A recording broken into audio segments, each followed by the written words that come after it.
લીંબડીમાં service road પર divider બનાવવા ઉઠી માંગ। અમદાવાદ રાજકોટ હાઈવે પર આવેલ લીંબડીના જનસાડી ગામના બોર્ડ પાસે સર્વિસ રોડ ડિવાઈડર બનાવવા માંગ ઉઠી છે।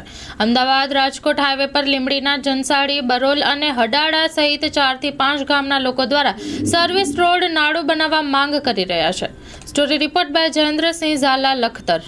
મારું નામ નિતેશભાઈ લાભુભાઈ જાદવ, હું જનસાડી ગામનો સરપંચ છું। અહીંયા અમારે સર્વિસ રોડની માંગ છે અથવા ડિવાઈડર, જેના કારણે અકસ્માત થતો બંધ થાય। અહીંયા 3 ગામનો રસ્તો છે, આશરે 20,000 લોકોની વસ્તી છે। જનસાડી, બળોલ, અડાળા ત્રણેય ગામના લોકોને આ સર્વિસ રોડ અને ડિવાઈડર ન હોવાથી ખૂબ જ તકલીફ પડે છે। વાહન વ્યવહારની પણ બહુ તકલીફ પડે છે। તમે જુઓ, આ સિંગલ પટ્ટી રોડેથી અમે ચડવી એટલે સીધા તે આ નેશનલ હાઈવે 8 હાઈવે ટચ થઈ છે અને નથી કોઈ બસ સ્ટેન્ડની વ્યવસ્થા, નહીં કોઈ સ્ટોપ આપેલું। તો આ જલ્દીથી જલ્દી અમારી માંગણી સંતોષાય, નહીંતર અમે ઉગ્ર આંદોલન કરશું અને રોડ ચક્કાજામ કરશું।